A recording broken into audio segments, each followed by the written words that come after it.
Bonjour Tom Benoît. Bonjour Perico Légas.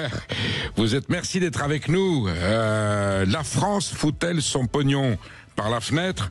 Est-ce que nos gouvernants sont de piètres économistes? Est-ce que les finances publiques sont gérées par des gens qui ne sont pas compétents, j'allais dire des branquignoles? Vos mots sont quelquefois sévères. Vous êtes devenu la coqueluche des médias. Vous êtes un peu insupportable parce que vous avez réponse à tout. Vous avez des idées nouvelles sur tout. Vous avez une voix de stentor, vous imposez sur les plateaux. Bon, et puis vous bousculez quand même le landerneau avec des théories nouvelles, des idées novatrices, courageuses, audacieuses, quelquefois un peu téméraires. On va essayer d'y voir un petit peu plus clair parce que on est en train de discuter aujourd'hui à l'Assemblée nationale, au Parlement, du budget. Les Français n'y comprennent pas grand-chose. On sait qu'il y a 3300 milliards de dettes, que le remboursement de la dette engendre des déficits publics gigantesques. La France est une grande puissance économique, elle le reste encore, même si elle n'est pas ce qu'elle a été. On se dit, est-ce qu'il y aurait moyen de mieux gérer cet argent si on avait tout simplement un comptable, un épicier qui dirait, voilà, il y a la charge, il y a les produits, tu ne peux pas dépenser, ce que disait Marcel Dassault à son petit-fils Olivier, tu ne peux pas dépenser puisque tu ne gagnes. Est-ce qu'aujourd'hui la France est gérée, les finances publiques de ce pays, malgré qu'on ait des économistes remarquables, des experts, des énarques, est-ce que c'est géré en dépit du bon sens ? Alors oui, c'est géré en dépit du bon sens. Je vous remercie, Perico Légas, pour cette entrée en matière élogieuse, si je puis dire. Des économistes remarquables, il n'y en a pas tant que ça, très sincèrement, à ce que je pourrais qualifier comme étant les postes clés, qui sont les postes qui permettent de mettre en application des politiques. Et ces postes-là sont même parfois bien plus profonds, je crois que c'est le cas de le dire, que le simple fauteuil du ministère des Finances. C'est Bruno Le Maire, il y a quelques jours, avec François Langlais, qui déclarait que lui-même, lorsqu'il prévoyait des dépenses, et Dieu sait, je dis ça tout à fait pieusement, mais chacun sait que je n'ai pas une admiration sans borne pour la politique qui a été menée par Monsieur Le Maire, mais ce que dit Bruno Le Maire, c'est même lorsque je prévois des dépenses, le Premier ministre, en l'occurrence Elisabeth Borne à l'époque, prévoit d'augmenter le nombre, la dotation de fonctionnaires. Et là, vous avez 1 milliard, 2 milliards de dépenses publiques supplémentaires. Donc, il y a deux problématiques. Il y a cette problématique qui est interne, qui est que personne ne veut faire d'économie. Ça, c'est au niveau national. Donc, c'est-à-dire que les collectivités veulent les impôts sur les productions pour financer. Quand on parle des collectivités, d'ailleurs, on est très éloigné du concept de territorialité de Deleuze. C'est beaucoup plus de la bureaucratie, ce sont des grands bureaux, ce qu'on appelle les régions, les métropoles, les départements, qui sont devenus... Le millefeuille administratif français. Un millefeuille administratif. Et de l'autre côté, on a une Union européenne également qui s'impose de plus en plus, finalement, comme un architecte à la fois sauveur, nécessaire, évident, obligatoire et un petit peu volontaire, parce que cette Europe, c'est une construction avant tout. Il faut quand même, c'est pas, je veux dire, je dévoile rien. C'est une ambition qui date des années 80, parfois même partagée par des personnes que je croise régulièrement dans Paris ou ailleurs et qui sont tout à fait bien intentionnés, tout à fait sympathiques dans leurs intentions initiales. Mais ce que je vois, c'est qu'on a d'un côté une France qui est ingouvernable au niveau national pour les raisons que j'évoquais, et de l'autre côté une Europe qui par nature devrait être plus capitaliste. Elle l'est pas à mon sens, elle est devenue libérale, mais devrait l'être, et s'impose de plus en plus finalement comme ce sauveur nécessaire qui va mettre sous son cocon la France, le déficit public, la situation publique, qui va immatriculer des entreprises, qui va fiscaliser les entreprises également à échelle européenne, parce que c'est pas possible. Perico Légas, on ne peut pas avoir des impôts qui... Aujourd'hui, si vous me faites un don... On est très fiers de payer des impôts pour la République. On est très fiers de payer des impôts pour la République, mais on arrive à des taux, je veux dire, là où... mettons que vous preniez la décision généreuse de me donner 100 000 euros, de particulier à particulier. Sur mon compte personnel, vous me versez 100 000 euros. Un virement, je vous fais un virement de 100 000 euros. Un virement, absolument. Je vais être fiscalisé à 66%. Parce qu'on n'est pas de la même famille, voilà. Parce que vous n'êtes pas mon fils, vous n'êtes pas mon... On n'est pas de la même famille, voilà. Absolument. Et si vous analysez un petit peu la fiscalité de l'entreprise aujourd'hui en France et que vous la comparez à des pays beaucoup moins fiscalisés, donc je parle même pas des Émirats Arabes Unis, Dubaï qui est régulièrement sur le sujet aujourd'hui, mais même des pays un petit peu plus... les États-Unis par exemple. où il y a des tax returns ou des... Je vous donne 100 000 $. Je vous donne 100 000 $. Combien je donne à l'État aux États-Unis? Je vous fais un virement de 100 000 $ parce que vous êtes très gentil avec moi. Combien je donne à l'État américain? Je ne vais pas vous donner une réponse imprécise, mais ce que je veux dire, c'est que le sujet, ce que je voulais mettre en avant, c'est que si vous travaillez en tant qu'entrepreneur en France, eh bien finalement vous êtes fiscalisé à hauteur de 66%. Donc si je vous donne 100 000 francs, 100 000 francs, 100 000 euros, j'en donne 66 000 à l'État et il y en a 34 000 pour vous. Absolument. Et si vous êtes entrepreneur, entre la TVA, toutes taxes confondues, les redressements fiscaux qui arrivent, c'est une réalité également, les frais de comptabilité qui sont de plus en plus élevés, de fiscalistes, parce que s'il y a bien des secteurs d'activité qui sont florissants aujourd'hui, sont les avocats fiscalistes qui vont avoir davantage de travail durant les temps qui viennent, parce qu'il va y avoir pléthore de requalifications sur toutes sortes de sociétés, toutes les prestations intellectuelles qui sont facturées par exemple depuis l'étranger ou à l'étranger pour la France, tout ceci va être requalifié et les fiscalistes vont avoir pour le fait du pain sur la planche. Mais ce que vous m'expliquez, Tom Benoît, c'est que si je crée une entreprise en France aujourd'hui, il y a une entité qui s'appelle l'État qui vient me dire bonjour, je suis ton associé, je vais te prendre la moitié de tes bénéfices, je ne vais pas t'aider, si tu es dans la merde, je te foutrai en tôle, et c'est toi qui payes pour l'instant la création de ton entreprise. Et ce qui est quand même très dangereux, c'est une question d'état d'esprit, c'est qu'on se retrouve aujourd'hui avec toutes sortes d'économistes, c'est ce que vous démontriez précédemment en me disant des énarques qui sont économistes, mais qui sont absolument pas businessmen, ils ont été économistes de formation, ce sont des personnes qui ont, et j'ai posté, puisque vous parlez des réseaux sociaux, une vidéo il y a quelques jours sur X qui a été commenté par Gérard Filoche, ancien cadre de la CGT, socialiste un peu plus tard, trotskiste, dans laquelle cette vidéo, je dénonçais une absurdité qui me paraît assez évidente, c'est que on considère désormais, je sais pas si ça passera au final, mais ça a été voté en tout cas, l'impôt sur la fortune improductive, on considère que la dette de l'État, qui est détenue dans des assurances-vie, est improductible, et qu'on va la fiscaliser. Et Gérard Filoche répond à ce tweet avec un tableau qui est les 500 personnes qui se sont enrichies depuis 5 ans en France. Et voilà, les jets, les yachts, tout pour le fric, et il y a toujours des riches pour défendre leur fric.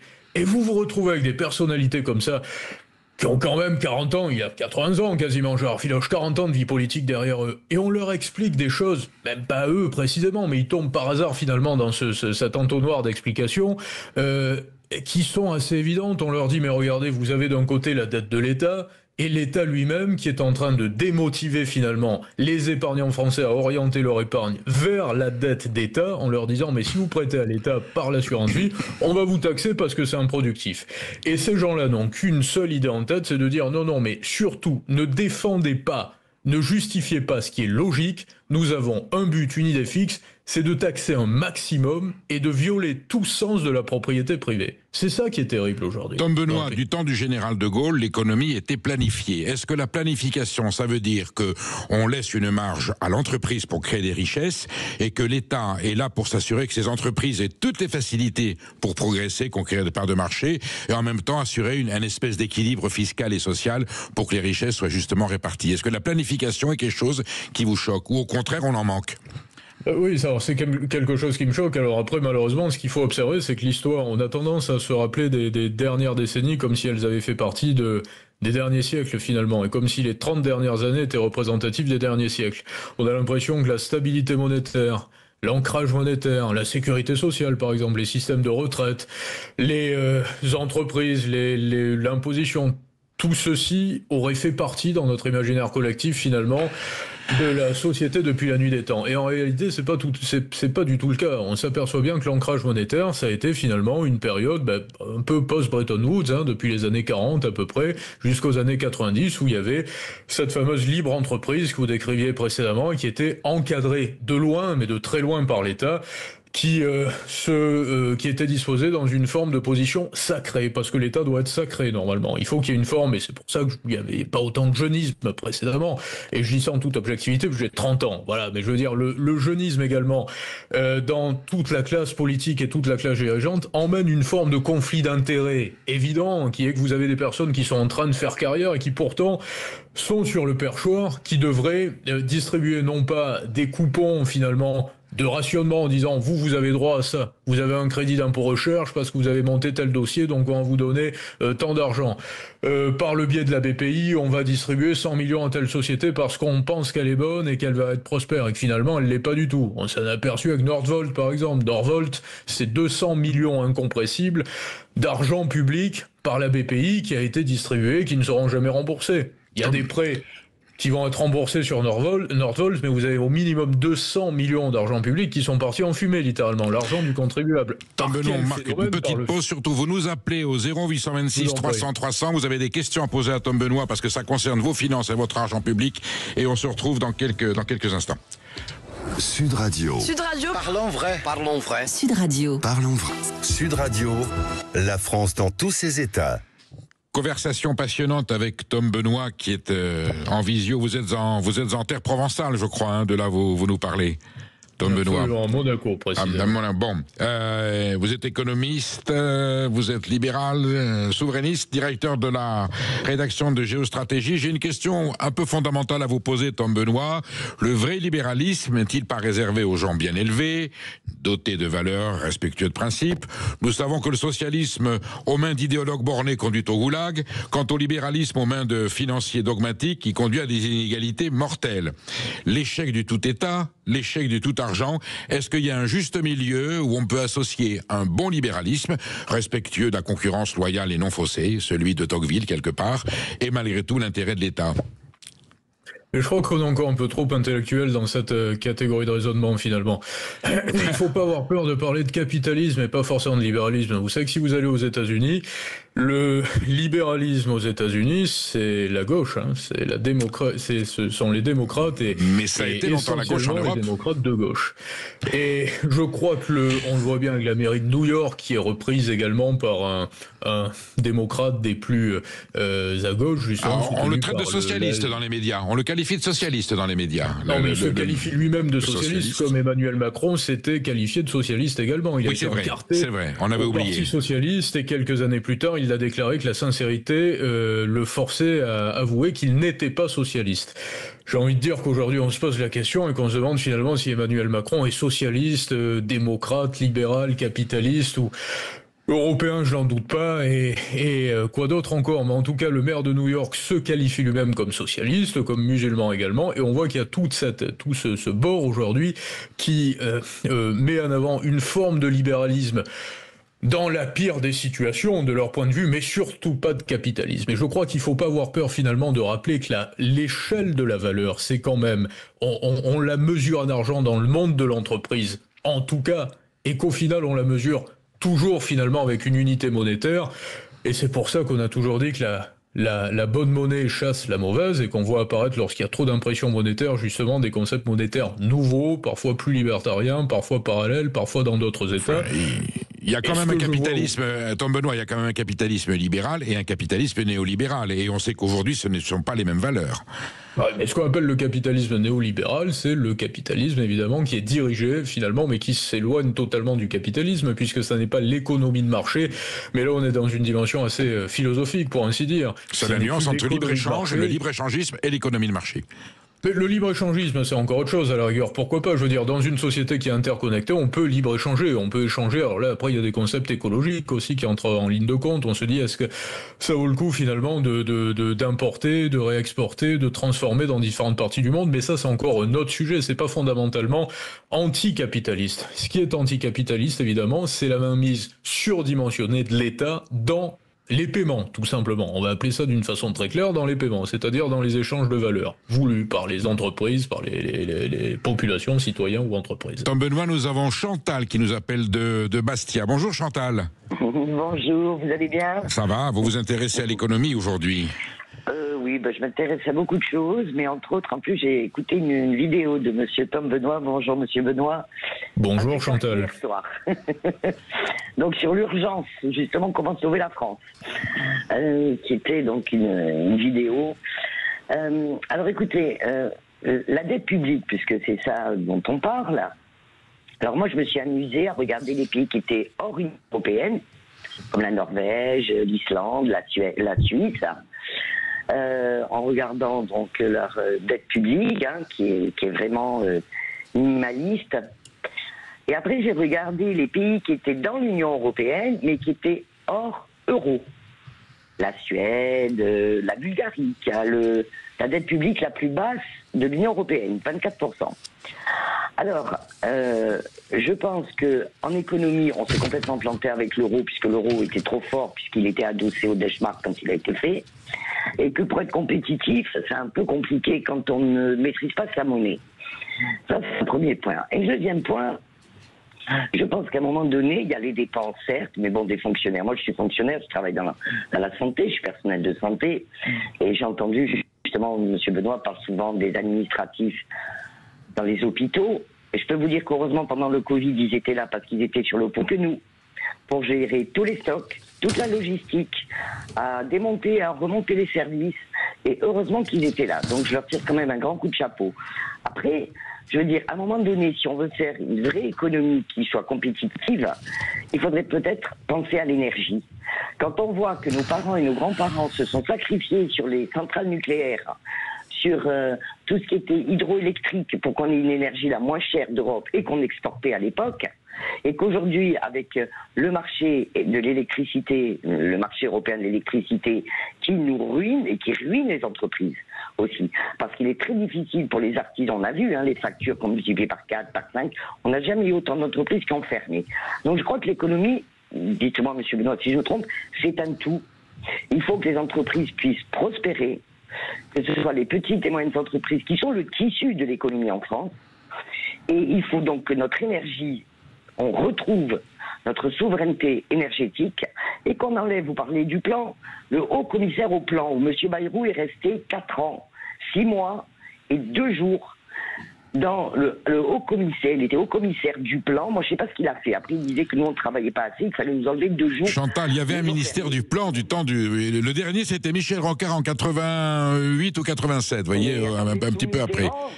Mitterrand, il y avait même un ministère du temps libre. Oui, non, mais je parle de la planification, on en parlait avec Tom Benoît tout à l'heure. Voilà. Tom Benoît, est-ce que la planification... voilà, Chantal vous fait des suggestions, qu'est-ce que vous en pensez ?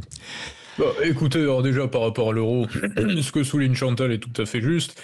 La Bulgarie va intégrer la zone euro, aura l'euro donc comme monnaie qui remplace donc qui était une petite monnaie indépendante, la monnaie bulgare.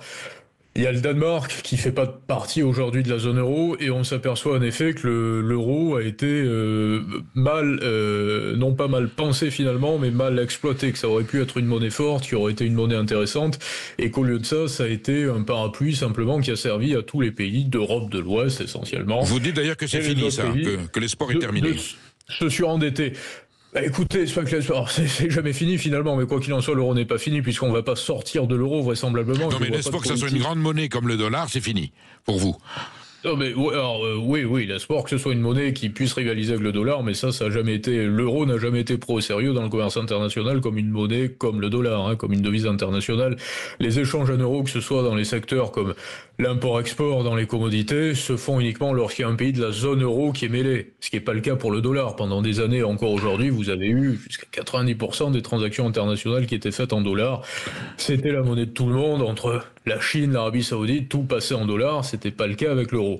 Mais l'euro aurait pu être cette monnaie qui finalement, au-delà, je vais vous dire, sur le concept, par rapport à la difficulté que ça amène, par rapport à la liberté, on va dire, de pilotage d'un pays, c'est une problématique idéologique. Parce qu'évidemment, que si on n'a plus d'impression monétaire et si on n'a plus de banque centrale, on n'est plus un pays souverain, on ne peut pas rester un pays souverain. Pour un pays comme la France, c'est regrettable. Mais au-delà de ça, ce que je veux dire, c'est que l'euro aurait pu être, dans son application, géré comme une monnaie forte, parce qu'elle est forte étant donné qu'elle associe, on va dire, une dizaine, une quinzaine de pays, au départ une dizaine et une quinzaine de pays et de plus en plus ensuite, ce qui permet donc de rivaliser par rapport au dollar. Aujourd'hui, vous avez un euro plus fort que le dollar. Selon moi, ça ne durera pas parce qu'il est tenu aujourd'hui par des achats de dettes plus que par un commerce qui serait en bonne santé, comme ça va être le cas dans d'autres zones monétaires, notamment les États-Unis. Mais nous n'avons même pas finalement profité de cet avantage-là. Est-ce que c'est pas un cadeau, Tom Benoît, qu'on a fait à l'Allemagne, qu'en fait l'euro c'est du Deutschmark déguisé? Non, mais ça, c'est même pas la problématique. C'est un cadeau qu'on a fait au socialisme, surtout, et aux socialistes qui dirigent l'Europe et qui voulaient finalement avoir un outil monétaire. Les sociodémocrates, oui, d'accord. Oui, on parlait de Jacques Delors, on fait allusion à Jacques Delors. Oui, Jacques Delors, absolument, qui a été l'un des premiers architectes, celui qui a posé les premières pierres de ce socialisme. Mais il faut pas parler de social-démocratie, hein. Je veux dire, c'est un euphémisme. On essaie d'enjoliver un petit peu le socialisme aujourd'hui en l'associant à la démocratie, mais c'est plutôt à la démagogie. Il faudrait parler de social-démagogie. Parce que les vrais socialistes ne se reconnaissent pas dans ce socialisme-là, dans cette social-démocratie libérale qui a tout vendu non, mais au même marché. Les vrais socialistes ne se reconnaissent pas, mais je veux dire, à la rigueur, ils ont de quoi se reconnaître quand même, hein, parce qu'aujourd'hui, on est dans une ère qui est totalement la pire des choses. Vous savez, le pire ennemi de l'Occident, c'est pas la Russie, c'est pas la Chine, c'est pas Trump aux États-Unis, ce sont les socialistes qui sortent des grandes écoles, que ce soit aux États-Unis, en France ou ailleurs, et qui arrivent dans la vie active avec une doxa qui est trotskiste et qui est celle d'empêcher l'entreprise et de distribuer les richesses. C'est ça le pire ennemi de l'Occident. Il n'y en a pas d'autre. Et cette doxa, elle est socialiste. Elle n'est pas démocratique, elle le devient finalement, parce qu'après, que vaut la démocratie également dans une période de l'histoire où vous avez de plus en plus d'immigration de part et d'autre, hein, pas seulement en France. Il y a quand même beaucoup plus de flux. Moi, je vois beaucoup de Français, par exemple, à l'étranger, entrepreneurs ou intellectuels ou entrepreneurs qui se sont exilés aux États-Unis, aux Émirats Arabes Unis, parfois en Europe du Sud, en Italie, en Espagne, chez les Britanniques également en Angleterre. Bon, ils participent à quelle démocratie? À la démocratie française, à la démocratie américaine. Ils votent même plus en France parfois. Ils se déplacent pas pour venir voter en France, ils font pas de procuration.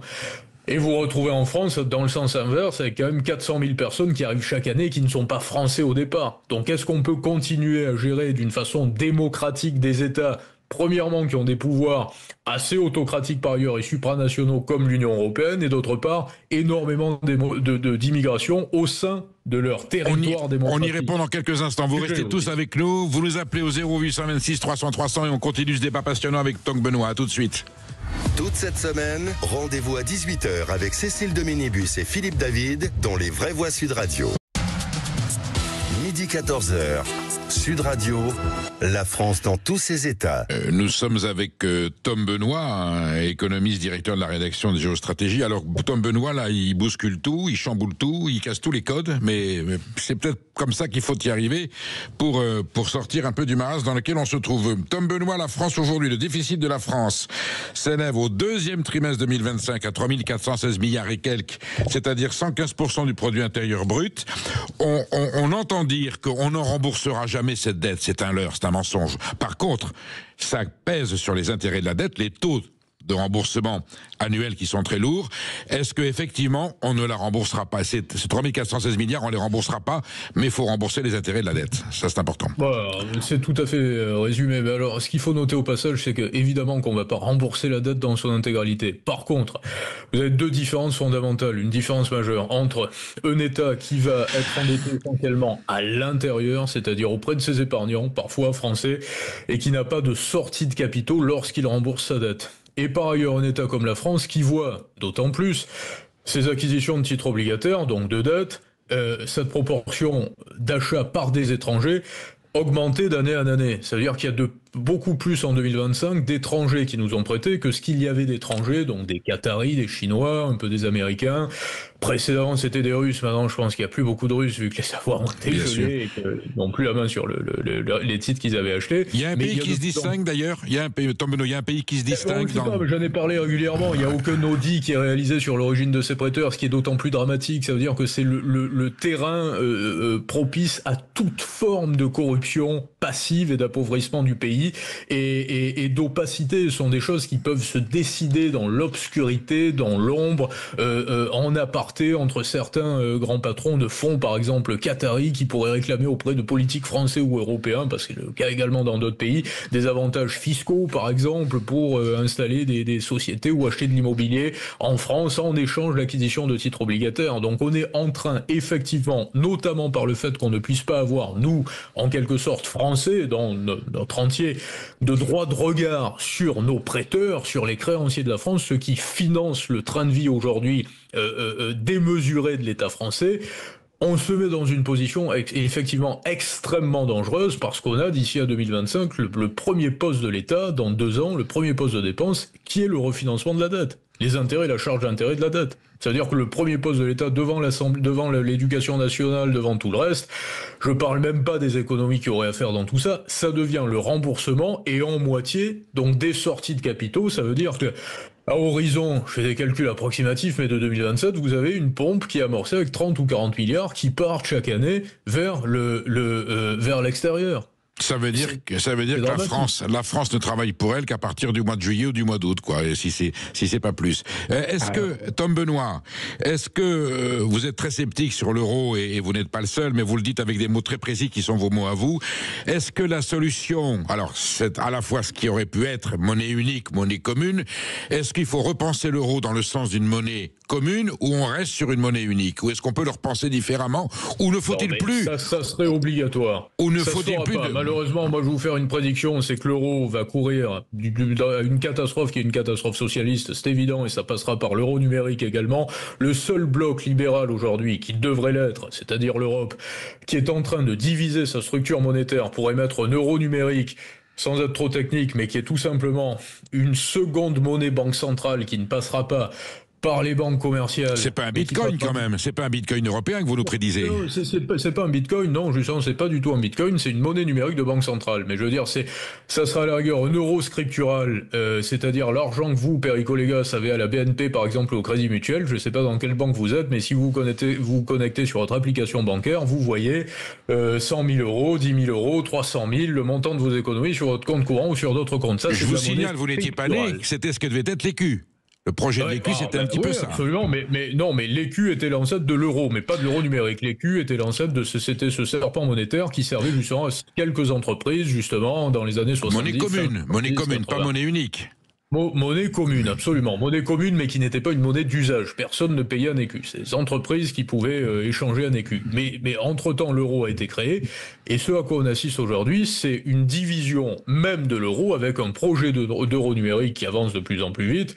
Et qui est, là encore, le bras armé de politique sociale. Parce que quand on aura compris, justement, et je pense que les deals politiques au sein de la Banque Centrale Européenne également, et c'est un lapsus de dire politique parce qu'il ne devrait pas l'être, normalement, a compris qu'il n'allait pas pouvoir distribuer des chèques et mener des politiques de chèques et des politiques sociales, je dirais impunément pendant des années, sans faire perdre toute forme de crédibilité, de compétitivité à l'euro comme monnaie, et qu'il allait falloir créer donc un euro numérique qui allait servir justement à financer par un autre biais, sans abîmer trop l'euro, les politiques sociales. Donc évidemment qu'il faudrait une refonte.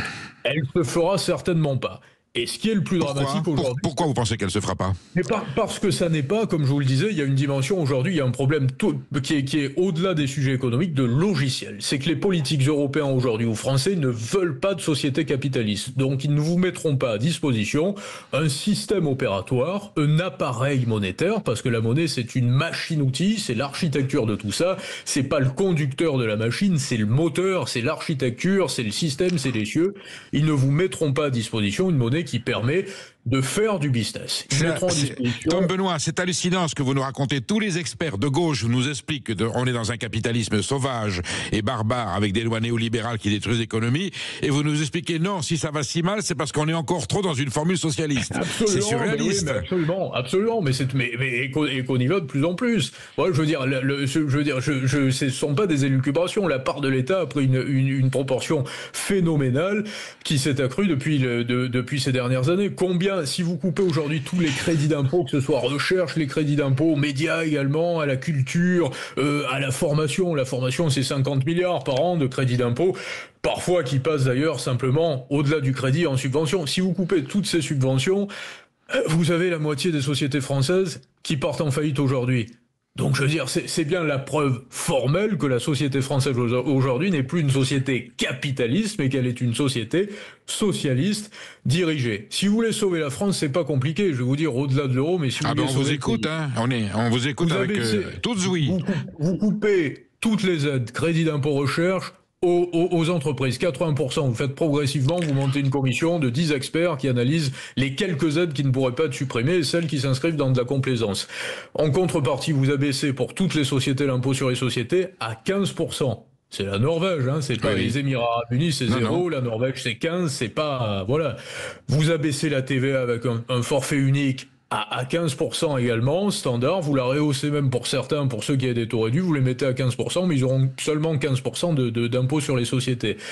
Vous faites entrer dans la Constitution une loi de non-possibilité, comment dirais-je, de modification du schéma d'imposition pendant 10 ans, pour rassurer, parce qu'on a besoin de rassurer aujourd'hui les investisseurs étrangers, ceux qui sont partis, ceux qui ont envie de revenir, mais qui veulent pas revenir en France, parce qu'ils voient que le terrain n'est pas propice justement à faire des affaires, à y construire sa vie. 10 ans de garantie de non-modification fiscale. Vous mettez en place une amnistie également sur beaucoup de réglementations qui ont été mises en vigueur, comme l'exit tax justement, qui sont supprimées, remises en fonction. Là, on va la remettre avec des délais allongés à 15 ans, durant lesquels vous ne pourrez plus avoir de sursis si vous quittez un pays de la communauté européenne pour payer des impôts sur des plus-values que vous n'avez pas encore réalisées. Alors, Tom Benoît, pendant qu'on y est, si je vous propose qu'on supprime le brut et le net, la somme brute, c'est la somme nette. Le salarié touche tout et il se débrouille après. Est-ce que c'est aussi une vision que vous envisagez ? Alors, ce qui est corollaire à ce que vous dites, en tout cas en lien, c'est qu'il y a une réalité, c'est qu'on ne peut pas admettre qu'il y ait des personnes aujourd'hui qui touchent, je crois qu'il y a 1,8 million de personnes qui sont au RSA, il y en avait 400 000 au départ quand le RMI a été créé. Le RMI, sous Rocard, c'était un minimum qui avait été créé pour ne pas laisser ceux qui n'avaient pas le choix finalement sur le bas-côté. Aujourd'hui, on s'aperçoit... Les derniers de cordée, c'était pour les derniers de cordée. Voilà. Et aujourd'hui, on s'aperçoit qu'il y a des familles qui vivent avec ça, et qui ont un petit peu d'aide au logement, un petit peu d'APL, un petit peu de chômage pour une compagne, un RSA pour un mari. C'est plus possible. Alors de l'autre côté, si vous leur coupez ça... Là où je suis d'accord avec les socialistes, à la rigueur, c'est le fait de dire, bon, on va défiscaliser un petit peu, vous voyez, on va défiscaliser un petit peu, à la fois pour les patrons et pour les salariés, les charges sur les petits salaires. Moi, très sincèrement, je préférerais que des personnes qui gagnent 1 600 € en travaillant coûtent seulement 200 € aux patrons qui les emploient, plutôt que ces personnes-là ne travaillent pas et soient à la charge de l'État.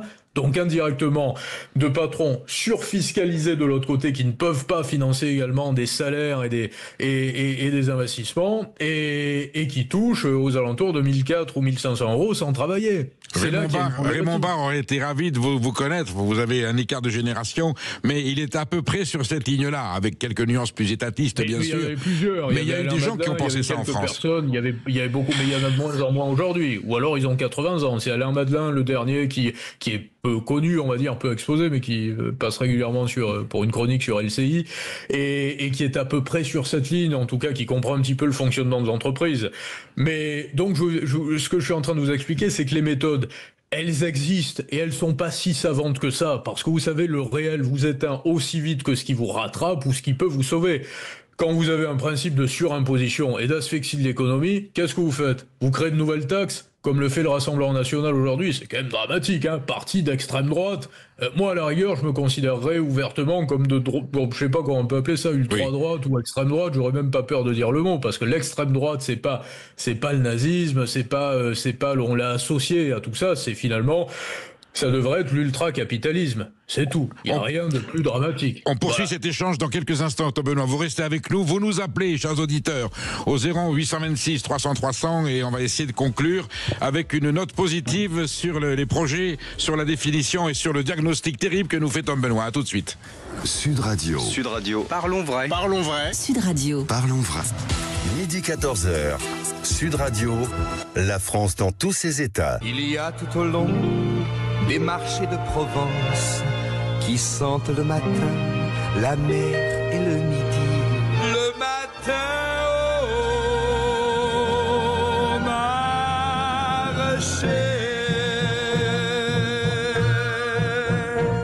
Voici pour 100 francs du thym, de la garrigue, un peu de safran et 1 kilo de figues, voulez-vous pas vrai?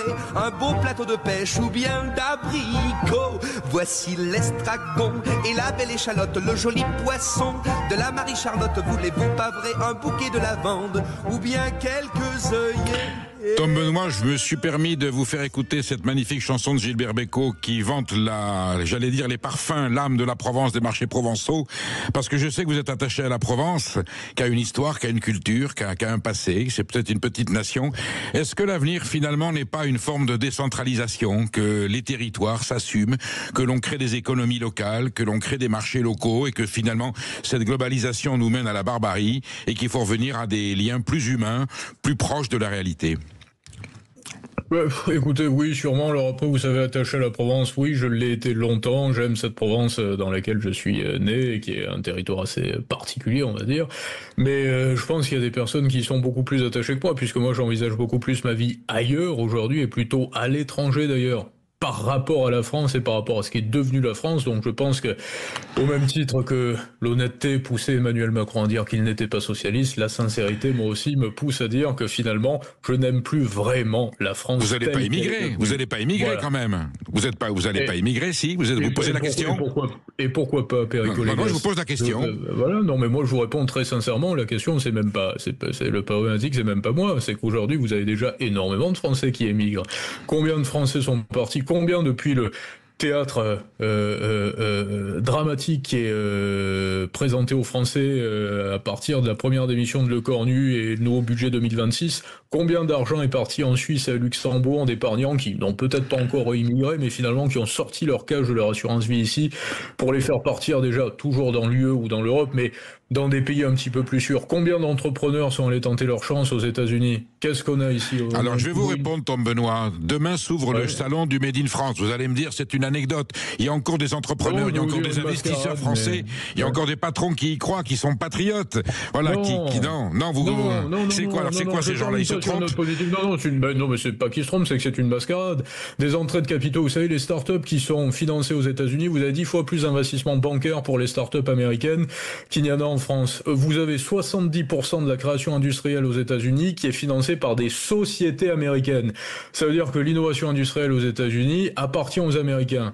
Quand ici vous avez seulement 15% de la création industrielle en France qui est détenue par des Français. Donc le salon Made in France, Choose France ou la partie française de Choose France, oui, je le dis très clairement, il s'agit d'une mascarade parce que les entrées de capitaux que vous avez et qui sont présentées d'une année sur l'autre, qui plus est pour grossir et pour surdimensionner des chiffres qui seraient positifs, sont en réalité des entrées de capitaux qui ne contribuent pas à financer des appareils productifs français, mais à posséder des parts de marché à l'intérieur du pays. Et c'est la même chose en Angleterre. Quand vous avez des patrons comme celui de Revolut, par exemple, qui partent d'Angleterre pour aller s'installer à Dubaï. Bon, ils s'installent pourquoi? Privé, perso, société et résidence fiscale à Dubaï. Évidemment, à la fois pour la fiscalité, mais aussi pour le climat des affaires et pour la possibilité de faire évoluer son business, de faire évoluer ses affaires.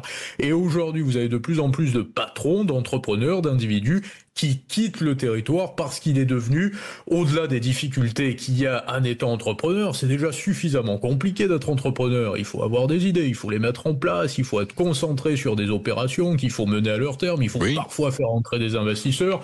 Vous avez un État qui devient votre ennemi. Et vous vous apercevez en voyageant un peu que vous avez d'autres États qui ne sont pas les ennemis des entrepreneurs et qui au contraire ont compris qu'ils allaient pouvoir, pour générer de l'activité, faire prospérer le territoire, qu'ils avaient tout intérêt à accueillir des entrepreneurs ou à prendre soin des leurs, ceux qui font partie de leur nation. Donc Donc vous considérez que l'arrivée de Chine est une bonne nouvelle quelque part, ou c'est une fatalité, mais ça va dans l'ordre des choses selon votre vision du monde. Bon, on peut pas réduire le débat à des situations très précises qui sont est-ce qu'on est d'accord pour que telle société ou telle société ne vienne pas parce qu'il y a une poupée gonflable qui a été, vous voyez ce que je veux dire? Non, c'est pas que ça, comme Benoît. Non, mais moi je vais vous dire très faites sincèrement. Pas plus intelligent que vous n'êtes. Ne vous faites pas plus intelligent que vous n'êtes. Mais je vais vous dire, Perico-Légas, ce qui me dérange beaucoup avec la concurrence chinoise, c'est que pendant 20 ans, c'est-à-dire de la fin des années 90 à aujourd'hui, on a eu un marché manufacturé qui a été inondé par des produits chinois à bas coût et de mauvaise qualité. Oui. Et qu'aujourd'hui, c'est pas les socialistes qui l'ont décidé, ça c'est les libéraux, je vous signale. Je ne sais pas, mais c'était sous la politique de François Mitterrand durant les années 80. Oui, ils étaient libéraux. Ils n'étaient pas socialistes, ils étaient libéraux. François Mitterrand était quand même socialiste, ancien membre de la SFIO, candidat SFIO, fondateur du Parti socialiste. Oui, l'idée est très contestée. Enfin, c'est pas Léon Blum. Lionel Jospin et tout cela était socialiste. Mais ce que je suis en train de vous dire, c'est que vous avez aujourd'hui des Chinois qui parviennent à faire des produits de très haute qualité. On le voit avec Xiaomi, Xiaomi, par exemple. J'avais fait une émission sur le sujet. Oui. Une Xiaomi qui ressemble comme 2 gouttes d'eau à un Ferrari Puro Sangue et qui coûte 10 fois moins cher. 40 000 euros, 40 000 $ au lieu de 500 000 euros chez Ferrari. Et là, vous avez aujourd'hui des droits de douane, des tarifs contre le prétendument dumping chinois, c'est-à-dire la concurrence déloyale des Chinois. Donc ce que je suis en train d'observer, pour élever un petit peu le débat par rapport à Chine et le sujet chinois, c'est qu'on se retrouve finalement à une période de l'histoire où on a désindustrialisé nos territoires européens, la France notamment, cet aile ouest de l'Union européenne, pour être inondé de produits de mauvaise qualité, mais qui étaient devenus incontournables et en provenance de Chine. Et pas cher. Et pas cher. La Chine devient, et pas cher, à bas coût, à l'heure à laquelle la Chine devient une forme d'Eldorado, c'est-à-dire d'États-Unis. Si vous allez à Shanghai aujourd'hui, à Shenzhen, vous avez autant d'idées qui vous viennent en tête d'importation, d'exportation, de transposition de schémas industriels et entrepreneuriaux, comme Français en avait lorsqu'ils se rendaient en Californie dans les années 80 ou à New York dans les années 70. Et à cette période-là de l'histoire où il y a une Chine triomphante, on devient inéluctablement finalement coupé de cette Chine triomphante en tant qu'Européen, mais dans l'intervalle, on a toujours une industrie qui est paralysée, coût de l'énergie, comme le soulignait votre auditrice précédemment, évidemment, et perte de capacité, de schémas fiscaux et autres, pour avoir une industrie concurrentielle. C'est ça le vrai problème de l'Europe aujourd'hui. C'est que l'Europe n'est pas dans la course industrielle. C'est pas le fait de se dire on ne va pas accueillir telle société chinoise ou on va le décider au cas par cas avec des polémiques sur une poupée gonflable. Même si sur le fond je suis d'accord, mais c'est pas le sujet, vous voyez, c'est pas la vraie Alors problème. quel message, Tom Benoît, vous envoyez à la jeunesse aujourd'hui en France qui veut entreprendre, qui veut rester ici ? Est-ce qu'il y a une marge d'espoir que vous laissez ? Je veux vous répondre, je sais qu'il faut être un petit peu positif. Non mais faites-moi du réel, faites-moi du réalisme. Moi je vous dis le réel, moi je pense que je n'envoie pas de message à la jeunesse en leur disant restez ici, j'envoie un message aux politiques surtout, et à la jeunesse qui voudrait s'engager fermement en politique, et je vais même vous dire mieux que ça, je vais envoyer un message plutôt à des gens qui ont aujourd'hui un attachement profond à la France parce qu'ils sont pas en phase de démarrage, mais qu'ils sont déjà en phase d'accomplissement, et qui pourrait avoir envie de sauver ce qu'il y a à sauver sur le territoire. C'est ça surtout, parce que sinon il sera absolument impossible demain d'entreprendre en France. Je vais pas faire de fausses promesses à une jeunesse à peine plus jeune que moi ou des gens de ma génération qui pourraient espérer encore que sur l'autoroute sur laquelle nous sommes, avec des députés LFI qui annoncent des surfiscalisations de tous bords, un Rassemblement national qui est devenu socialiste, des LR qui sont amorphes, qu'il va être possible d'entreprendre en France. Non, malheureusement, ça ne sera pas possible. Donc soit la classe politique est littéralement renouvelée, Perico Légas, et vous avez des personnalités devant lesquels je ne suis pas en admiration totale et loin de là, comme il peut y avoir des Sarah Knafo, des David Lisnard, des bords justement plutôt pas droite, mais qui font preuve d'un petit peu plus de bon sens finalement. Et à quoi sert le MEDEF, Tom Benoît? Est-ce que le MEDEF sert à quelque chose?